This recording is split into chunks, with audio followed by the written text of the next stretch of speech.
One throne in heaven, and Jesus sits on it. Prove me wrong. If Jesus Christ is not God, then explain this chart. Because only God sits on the throne of heaven. And according to the Bible, Jesus sits there too, not beside it, not under it, not near it, in it. Let's walk through the scriptures that expose this powerful truth. We begin at the top. One God, one throne, shared by Father and Son. Now go to Revelation 22:1. And he showed me a pure river of water of life, proceeding out of the throne of God and of the Lamb. One throne, not two, not separate. A single throne shared by God and the Lamb. And who is the Lamb? Jesus Christ. If Jesus is not divine, why is he sitting on God's throne? Next, look at Revelation 3:21. To him that overcometh will I grant to sit with me in my throne, even as I also overcame, and am set down with my Father in his throne. Jesus says clearly, he sits with his Father in his throne. Now ask yourself, who sits in God's throne? Only God himself. Would a mere prophet or angel dare claim this? Impossible. Now jump to Revelation 7:10. Salvation to our God, which sitteth upon the throne, and unto the Lamb. This is heaven speaking, angels and multitudes worshipping not just God on the throne, but also the Lamb. Salvation belongs to both. That means both are divine. God doesn't share glory unless he's sharing it with himself. Then look at Revelation 7:17.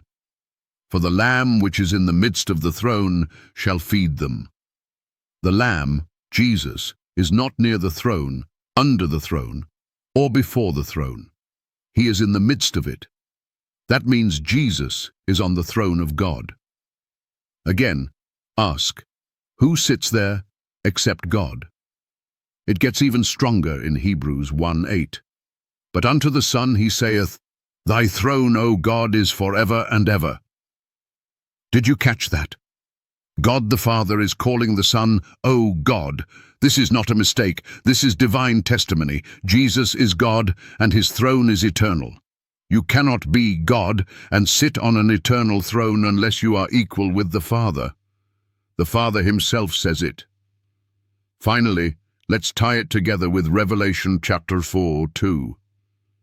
And behold, a throne was set in heaven, and one sat on the throne.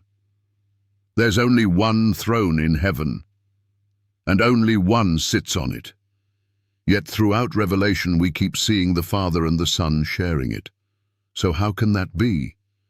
Because Jesus is not another God. He is not created. He is not lesser. He is the same divine being, the eternal Son, sharing the same throne, the same glory, the same worship. This flowchart isn't just a graphic, it's a revelation of Jesus' identity. One throne, one God, shared by Father and Son. So, if you still believe Jesus is just a man, just a messenger, or just a prophet, you have to explain why he sits on God's throne. And if only God sits on that throne, then Jesus must be God. Don't run from the truth. Subscribe now and let the word of God speak louder than man's opinions.